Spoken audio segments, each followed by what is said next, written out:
Welcome, everybody. Welcome back, everybody, to Inside the Music with StereoRuss. I'm your host, StereoRuss. Today, I'm here with Tom Meikle, a.k.a. Mappe. You betcha. He's here. And you betcha, everybody. How are you, Tom? I'm good, man. Thank you for having me. Are we going Tom or am I calling you Mappe? What would you prefer? You can go with Tom. Yeah, for sure. Are you sure? Yeah, absolutely. Yeah. Okay. Yeah, it's kind of weird if people call me Mappe like in conversations. So. Okay. Yeah. So it's just a moniker for the project. Project moniker, Mappe, actual name on your license, Tom. Thomas, but yeah. Are we going Thomas? No, Thomas. Yeah, that's what my friends call me. Okay. Yeah. We're not there yet. No, we are, absolutely. All good. Thanks so much for coming on. Before we get into things, let's set the stage. Where are we? We are in Catherine North Studios in Hamilton, where I've made a bunch of my music. So it's kind of it is like a second home musically in a lot of ways, which is kind of a trip because like I remember watching, documentaries of people making records, namely City in Color. There's like a YouTube video of him making a record here and just thinking like, oh man, it'd be so sick to record somewhere like that one day. And then it ended up that my buddy Will Cran is a co-owner and engineer here, and we work on a lot of stuff together. And so yeah, we've the past couple records we've done majority here, and I love it. It's gorgeous. I want to do a shout out right now to Will Cran, shout out. Please. Tell me, as someone who has known him for many more years than I have, tell me like one like defining beautiful characteristic about that man. Or maybe a horrible story. Your choice. I don't really have any horrible stories, fortunately. I would say, above all else, he's kind. Yeah. Which is, I would say underrated in terms of all relationships, but a creative relationship, He knows how to navigate the creative conversation, in the sense that like I'll bring him stuff, to listen to, demos and things like that. He's been my co-producer on the past 2 records, and he knows how to deliver criticism, constructive criticism, in a way that feels like as comforting as it can be, and like we're in this together and working towards a common goal, and he's just dope at what he does, and he's he's a great guy. So yeah, I feel very fortunate to have that relationship in my life. I appreciate that, and I feel like Will's kind of an underspoken person, so I wanted I gotta do the shout outs for him because he won't do it. Yeah, himself. And like for someone who may see him on the like, oh, I know Will, but I haven't talked to him. Like inside scoop, he's like one of the sweetest guys. Absolutely. In the scene. Yeah.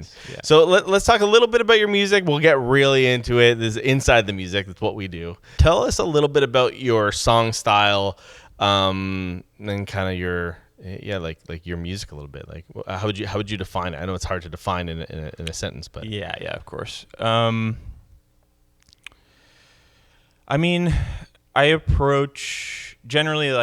approach making music in terms of records. Like it's been pretty rare where I've done singles. And I think that informs how I approach the individual song. Like I always am thinking about it in the context of the bigger picture, So the answer unfortunately is it depends because I just like to conceive of things in terms of how they relate to the other tracks, Mm-hmm. Obviously you have to start somewhere, but a lot of the time there's some preconception of what I want it to be, aesthetically and all of that. And so that might mean that I start, on an acoustic guitar or in Ableton or, just depending on the kind of aesthetic that I'm in pursuit of for that particular song. So yeah, I don't know if that encapsulates much, but that's kind of my approach. Your music is so entrancing, engulfing. I was trying to do work to it yesterday and I couldn't.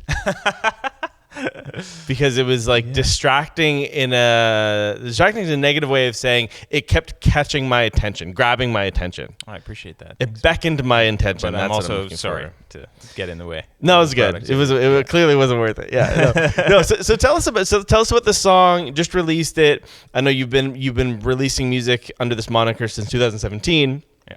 So tell us a little bit about the song, and we'll start there. Yeah, this one is a big one. in a lot of ways. It's very like, I feel like there's this sort of post-rock metal aspects of my musical personality kind of come out in this one. And yeah, it's kind of a strange one structurally.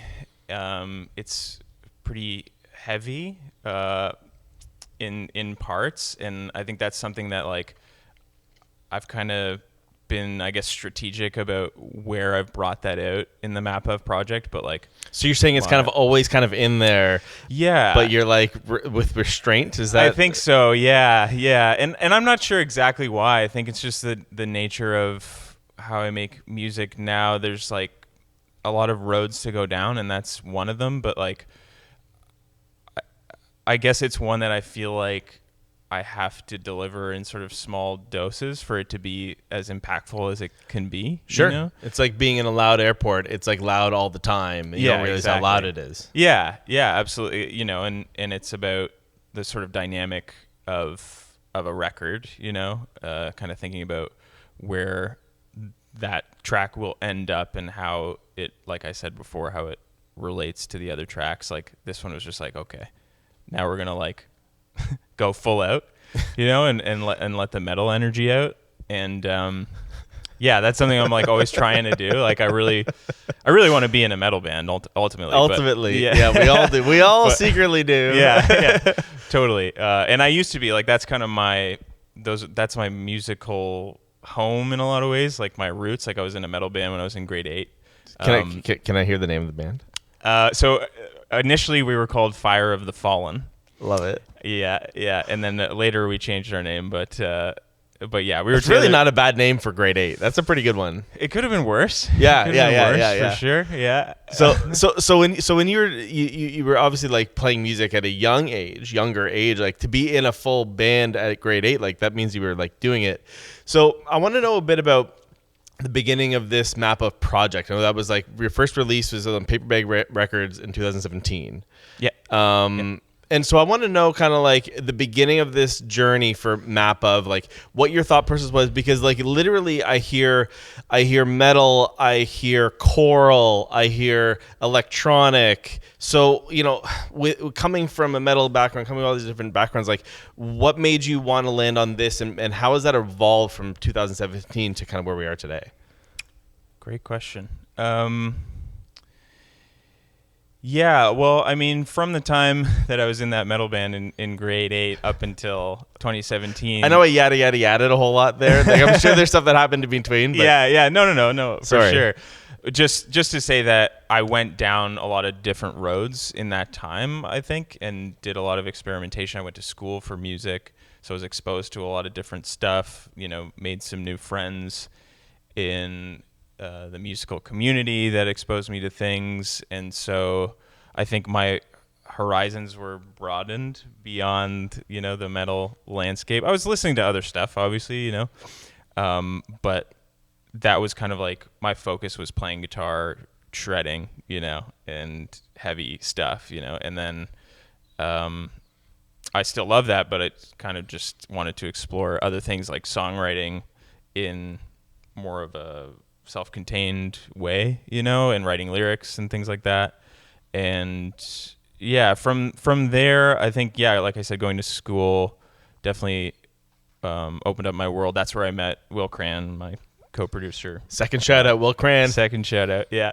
And so that relationship is very meaningful, and the relationships that extended from that, I think, informed my musical sensibilities. I just started going down rabbit holes left and right, you know, like I'm the type of person that, I'll discover a genre or a movement at a particular period of time in musical history, and then I just live in that world for like 3 months, and kind of try and find out everything that I can about it. So I think all of that kind of just fed into the kind of genesis of this project and my songwriting approach. Yeah, I think it's interesting too. Like, I hear this a lot on the show where people like have these different influences that come together, but I don't know if there's very many people who I've talked to who like have applied it so dramatically in the way that you do. Oh, I appreciate that. And so like I think about like the project Mappe, which has a definite energy to it that's consistent. Like, was there a song that you wrote that was kind of your keystone to kind of get this thing started? That's a great question. I mean, in a lot of ways, it would be the song Nimbin, which was kind of the first song I wrote. Well, actually, it was definitely the first song I wrote for my first record, which I think I maybe started writing that in 2013, something like that, and ended up on the record in 2017. So, like, that was a huge, I guess, sea change for me musically and how I wrote music. Like I said, basically before that song, I was just kind of playing metal guitar, and like I had kind of dabbled here and there, wrote some really bad songs in high school and that kind of thing. That as you do. That's okay. Yeah, it's a safe space. Yeah, Safe. I wish I still had those because they were on a hard drive. Are they gone? That's been lost. Yeah. Unfortunately, not by my.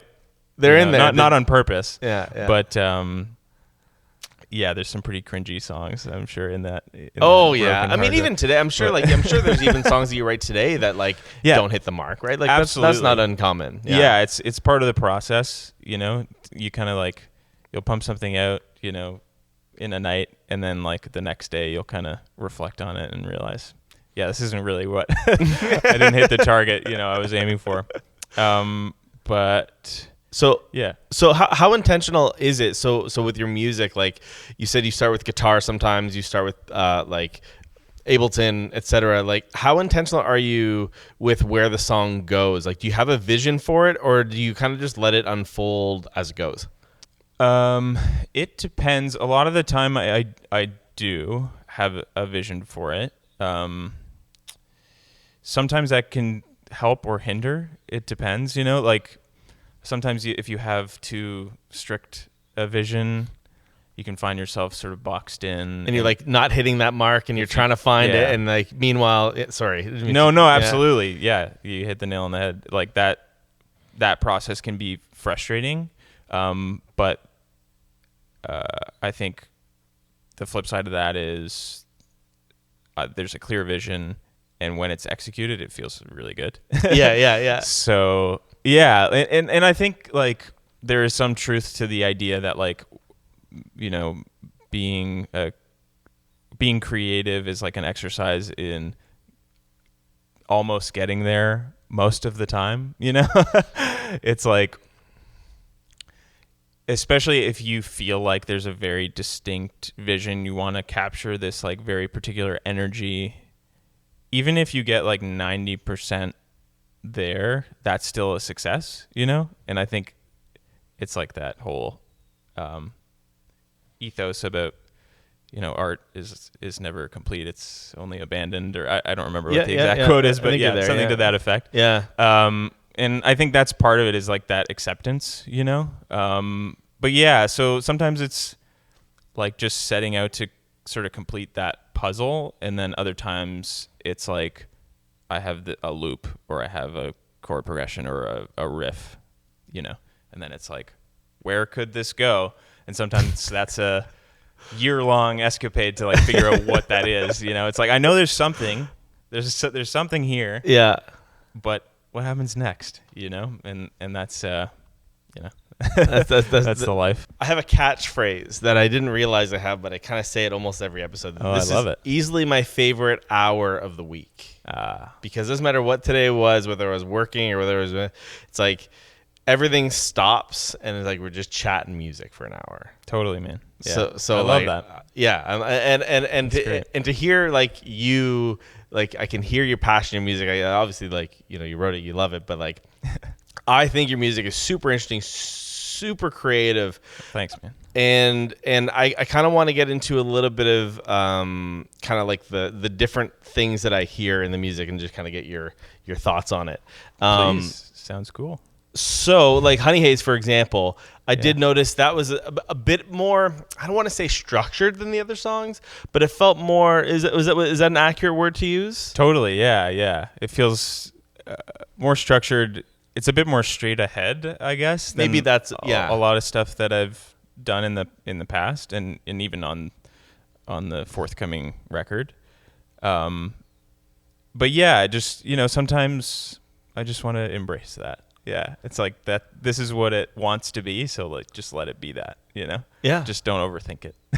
Yeah, and just like let it happen, right? Yeah. So that song, like it has, you know, and not just this, but in a lot of your songs, like your guitar playing is just like out of this world. Oh, thanks, man. Like it's so good. So I'm a guitar person by whatever brand. I love it. Okay, awesome. And when I first was introduced to you through Will, shout out Will, third shout out. Yeah, boy. I'm like, oh, okay, I'll check you out. And then like I saw your hand form, like your form. I'm like, before the video even started playing, I'm like, this guy can play. Oh, that's cool. I appreciate that. That's nice to hear. So was it like, were you always like, obviously guitars, I imagine your primary instrument? Yes, yeah. So did you go to school for it, or was that a side thing? Like, yeah, how did that, I know you already kind of talked a little bit about that, but.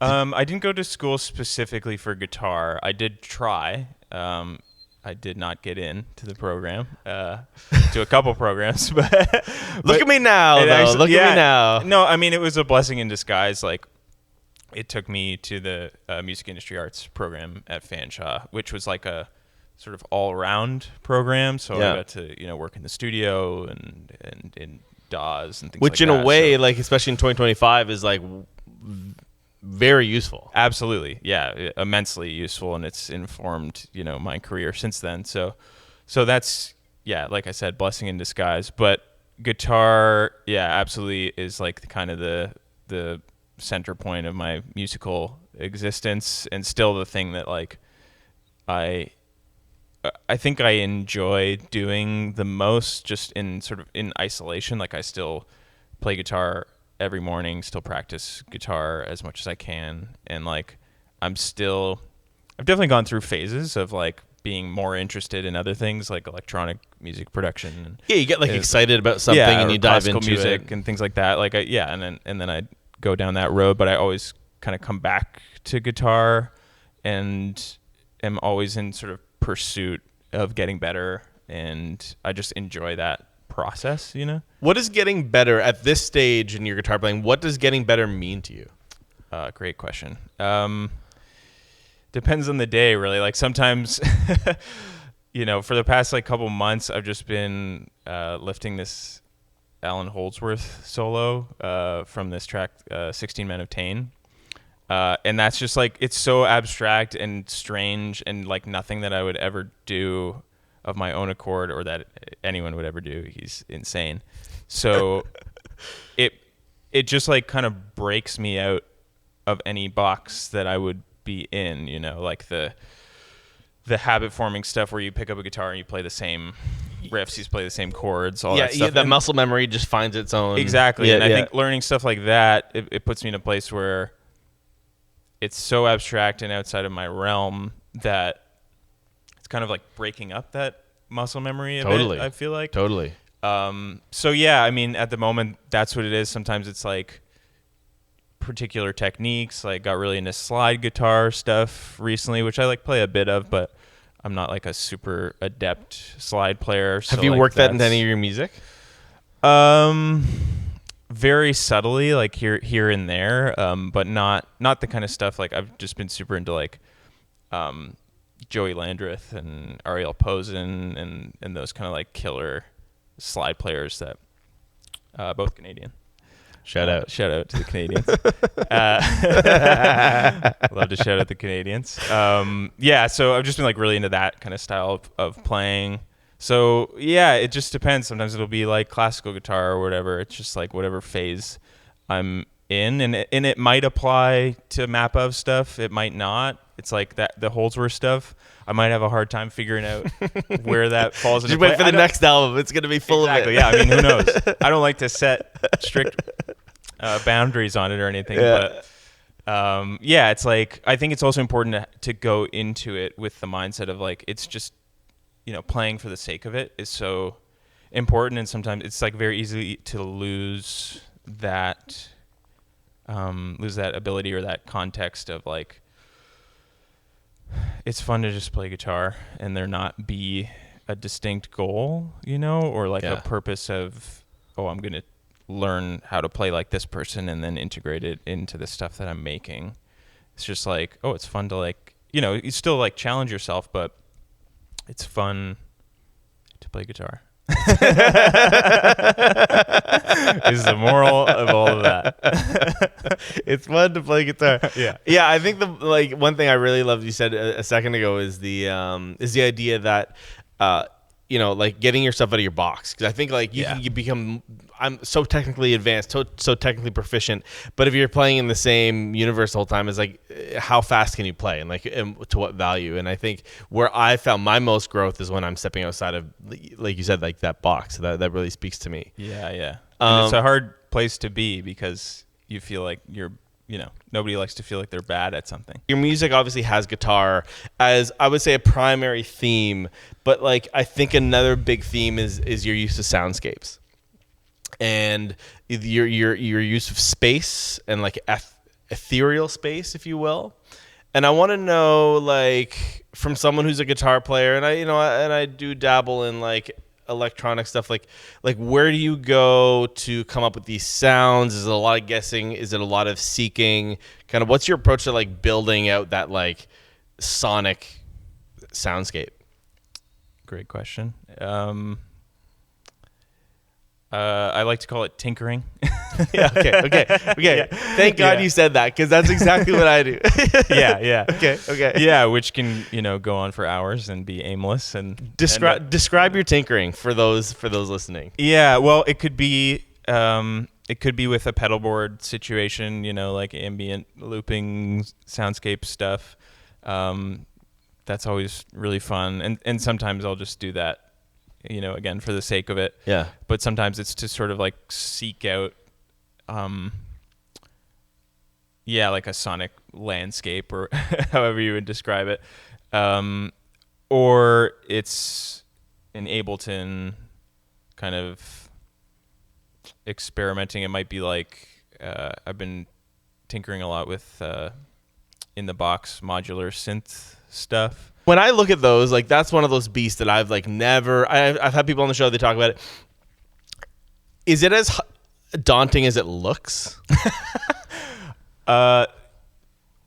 Honestly, kind of. Oh, like thanks. I feel like I feel like I don't. Certainly not. I think if you're interested enough in it, then absolutely. Like I'm still very much a beginner in that respect. Like I haven't interfaced enough with like the physical modules and stuff like that to say that I'm experienced. But in the little bit that I've sort of tinkered around in VCV Rack, you do have to like be patient because it can take quite a while, to understand how to just like output a sine wave, or something like that. Like, and you'll just get there, and then, but that's exciting, just to like get some sound going, and then and then you add an LFO, and it's sort of like these little granular steps that, it's kind of like its own reward, even though you could maybe pull up that same sound on. Like you just read my mind. Yeah. VST or whatever. Yeah. You could pull that same sound in like an instant. Yeah. But then it's the modularity and the ability to sort of sculpt it very specifically beyond that. And for me, it's like the random aspect of it that's most interesting to me, like the chaos, because like I'm always kind of looking for for the chaos. Like when you have like kind of multiple things layering and interacting and exactly, yeah, and being able to just, there's an infinite number of these digital modules that you can put together, and people have coded up some crazy stuff, some stuff that like wouldn't be able to exist necessarily in the physical realm, right? So like you can like duplicate infinitely and things of that exactly nature. Yeah. So it's a major rabbit hole, but that's definitely a part of my tinkering process now, aside from all the stuff in Ableton. Like, again, I feel like I wouldn't call myself advanced in Ableton either, but it's this sort of massive playground of synthesis, and all of these, like all the virtual instruments that are just built into Ableton are, there's a whole world in there. So your music, for those who may not know how to, like, may haven't heard it or just heard a couple songs, like this music requires headphones, in my opinion. Like, maybe not requires, you listen however you want, but like, man, does it sound good on headphones. I would definitely recommend it. It is a stereo experience. Yeah, that's definitely like always in my it's always on my mind from the beginning of the creative process, like how everything is going to sit in the stereo field and depth and all of that. It's definitely from day one. I love that. A part of the process. Yeah. So I guess the question I have is, like, you've got your guitar stuff and you got your soundscapes, and then like you have all these like textures, and I want to know, like, are they all digital? Are they analog? Like, are they done by like a microphone? Like, and like why? How do you decide? Okay, this is gonna go here. Yeah, because you spooked me last night. You spooked me. I was listening, and it freaked me out. I needed a counselor afterwards. Yeah, totally.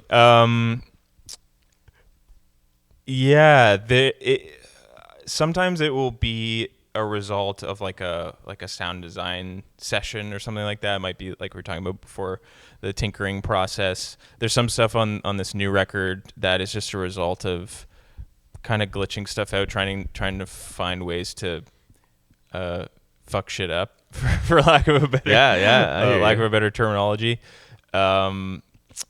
There's like one thing. There's a track called "Happiness in the Singularity" where there's a bunch of glitches on it, and that stuff is generated from. Do you know the program Audacity? I know of it, but I don't. Like, it's just a basic sort of. I don't even know if you'd call it a digital audio workstation, but it's like basic, audio recording. But it has this weird functionality where you can import any program, like the exe file for like any program. Oh my God, really? And it will spit it out as raw data. It's a tip for you people who are trying to make glitches. So you can import it. I can't remember where I learned this. I want to shout out whoever I learned it from.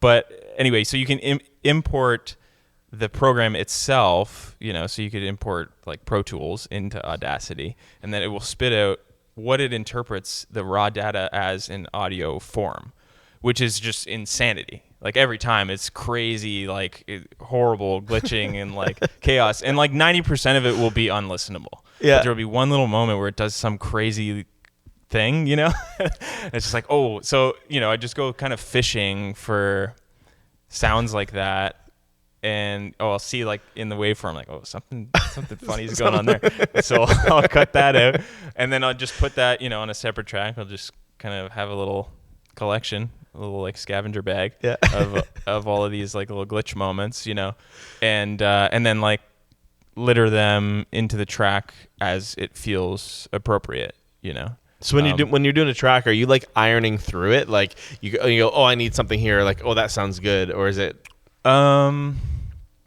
It depends. I mean, in that case, like with Happiness in the Singularity, I think I knew the sort of kind of using them as like transitional moments. Oh, that's and to like disrupt the sonic space. So like moving from like something that's like super expansive into something really small, or something really small into something really expansive, using those glitches as a way to like kind of like, it feels like disrupting the space time continuum or something like that, like on like an existential level, messing it up. So like I want the listener to kind of feel like disrupted by that, and then they're like comforted by whatever comes next, you know? So it's just like the contrast, I guess, is what I'm in pursuit of.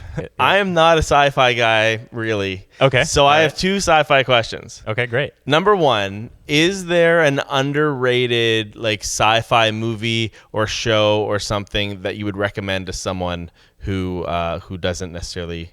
Yes, I'm so glad that you asked this question. Tales from the Loop.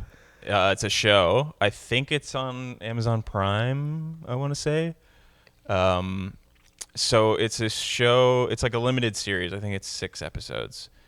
And it's based on this book, this art book by this artist, Simon Stellenhag. I think I'm hopefully pronouncing that right. And it's all of this like sci-fi art. It's very like subtle sci-fi. So, you know, there will be something in the picture that gives you the sense like, okay, we're in kind of an alternate timeline or some version of the future, but it's still very grounded. It's not like, as one of my friends refers to it, gleep glorp sci-fi, which is like everything is super futuristic and like everybody speaks an alien language and Like Fifth Element kind of stuff. Exactly. Yeah. Yeah. Which I love that as well. But yeah, in contrast, No, absolutely. Yeah. So anyway, so Tales from the Loop is based on this book, which is really interesting. I've never heard of that before. It's just like an art book. There's not like necessarily a distinct narrative as far as I understand. But they've created a show out of this book, and it's beautiful and heartbreaking, and I love it. So yeah, I would recommend that. Okay, into it. I think you answered both questions in one there. Okay. I was going to say that was an underrated piece, but I guess it's kind of the same question. Like, what's an off-the-radar piece of sci-fi that you would recommend to someone? Yeah, I mean, I don't know necessarily how. I feel like I haven't really seen people talking about this show, Tales from the Loop, so like I'm going to call that one it's off the radar too. Yeah, I think so. You're a fan of Radiohead. Yeah, absolutely. You've listened to Radiohead once or twice. For sure, yeah. And I definitely hear that in spurts. I would certainly not say that you've listened to Radiohead and you've emulated them. That is not at all. But I can hear, being someone who like has listened to their entire discography back and forth countless times. Yeah. Like I can hear when you're like, oh, whether he did that intentionally or not, like that's a Radioheadism that he like pulled in. Yeah, absolutely. I mean, I think inevitably they've like seeped into my musical DNA, you know, especially with the electronic stuff, and not just Radiohead, like Tom York's stuff, like that Anima record that came out. Yeah, it's a great album. A few years ago is so sick. So yeah, I feel like once they're one of those bands, like I feel like I came to them pretty late. Relative to most other people, because I was, like I said before, super into like the metal world, and I didn't like kind of open my eyes to it until much later on. But then once I discovered them, it was just like, oh yeah, this is like everything I've wanted in a band. You know, they're just like so explorative, and every record is unique and all that good stuff, you know. I know it's like very similar in your regards, where it's like there's space, but there's also structure, and there's beauty, and there's tension, and there's sadness. And I get a similar impression with your music as well. Yeah, I appreciate you saying that, because that, I mean, especially on this record that's coming out, I think in a lot of ways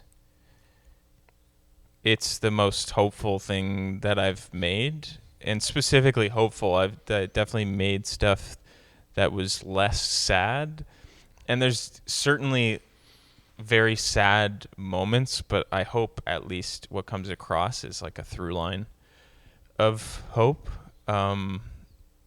because I am, you know, naive or otherwise, an optimist, and sometimes I'm letting out negative energy in the music, you know, like A Scourge Laid Upon the Earth being an example of that. Just like, is that referring directly to like environment, like us destroying the environment? Yeah, I feel like it's one of the one of the more like on the nose tracks in that respect. I feel like that's kind of a part of most stuff that I make, but certainly on that track, I'm just like, man, like, really fucking it up, And sometimes it's like you have to have those moments. Like you can't necessarily maintain that optimism all the time, but I think it's for me, like, let's have this moment of catharsis and frustration and all of this sort of pent up energy,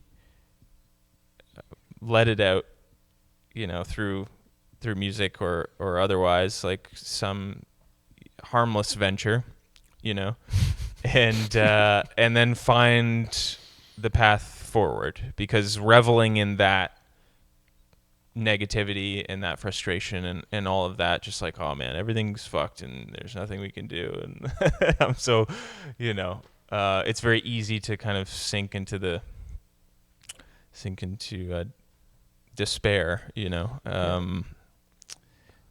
but yeah, ultimately I kind of try and pull myself out of it, or the people that I care about pull me out of it, because they know me and what I believe in, so yeah. And I think the nice thing about music is that you can go to it for catharsis, right? Like, so when I go to Radiohead, I usually like to use them, and I'm gonna say Radiohead and your music, because they have a similar kind of like energy to me, where it's like that, where like when you're in that sadness, when you're in that like needing that lift, or needing that, even that just like comfort, right? It's like it's there for you. And like when I feel like a little more angry, I'll listen to Rage Against the Machine. Like, you know what I mean? There's like different music for different things. And I think the beauty of the music that you're writing is that you're not just ignoring those sad feelings, but you're like allowing them to live. And I think that's a really powerful thing in the music that you're making. Oh, I appreciate that. Yeah, that's the goal. For sure. You're doing a great job of it so far. Thank you. I have a quick game right now. Okay, I love it. If you'd like to play. Yeah, absolutely. So I've never done this. I don't usually do games unless I come up with them, and I think they're pretty good. I'm pretty happy with this. Anyways, it's a Radiohead game. And what we're gonna do is I'm gonna give you 2 albums, and it's like you've probably seen this on the internet before, where it's like you pick an album and then like which one you like, and then we'll kind of keep going. Yeah. And we'll find out what the top one is. All right. You into this? Yeah, I love it. Okay. I love it. Okay, so first off, and this is a random order. I didn't so we have A Moon-Shaped Pool or Amnesiac. Oh, wow. Tough right off the bat. Amnesiac. Okay. Yeah. You can add, or you can add onto your response, or just leave it as a one word, however you feel. Oh, you want me to expand? I'm happy to expand. No, I know. I didn't know how rapid fire I was. Let's keep it rapid fire, but if there's something burning that you want to say, go for it. Yeah, A Moon-Shaped Pool is incredible, but Amnesiac is so strange, and one of those records that, like, when I first listened to it, I was like, I don't even know if I like this, but over the years, it's become, Okay, cool. Yeah. Okay. Amnesiac wins that one. So Amnesiac or Hail to the Thief? Amnesiac. Okay. Amnesiac or The Bends? Amnesiac. Okay. Amnesiac or In Rainbows? Oh, yeah. In Rainbows. In Rainbows? Yeah. Guitar work. It's crazy. It's incredible. a crazy album. Yeah. In Rainbows or Pablo Honey? In Rainbows. Okay. In Rainbows or Kid A? Yeah. This is the showdown for sure. And we'll be back after these messages. Yeah.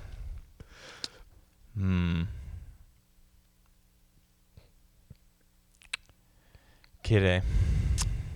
Okay. Kid A or OK Computer? Kid A. Kid A or King of Limbs? Kid A. Kid A. Yeah. Yes, I'm so glad you did. So glad you said Kid A. That's the exact same list that I have too. Oh yeah. Okay. Yeah. Kid A is my. Oh, okay. So tell me about Kid A. Talk to me about it. Yeah. So Kid A. I mean, what I was saying about Amnesiac earlier, about how strange and like they're sort of like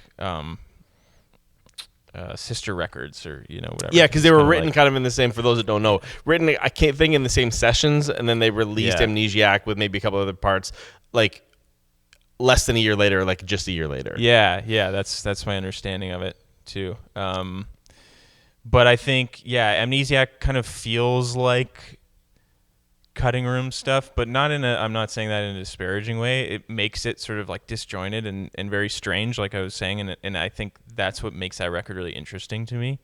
But Kid A is just this fully formed,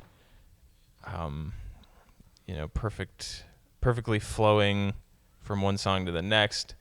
So many interesting things happening. Like my brain exploded when I first heard it, and like, yeah, it feels like this summation of all of these different influences that I'd never heard anywhere else, up until the point of hearing that record. And you just kind of, I think the other thing about that record is you just feel the impact of that record in the years afterward. It's like you can hardly measure it, how impactful it's been, certainly on me and like everybody else who has heard it. So yeah, I feel like that's the one. Okay, I love it. I love it. Everything he says, I agree with.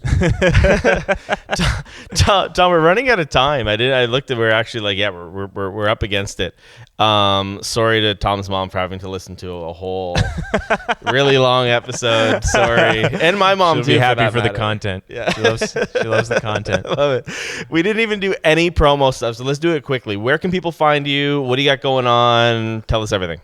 So I just put out a song, Scourge Laid Upon the Earth, which you can listen to wherever it is that you stream music. And I have an album coming out called Afterglades, which is coming out September 18th.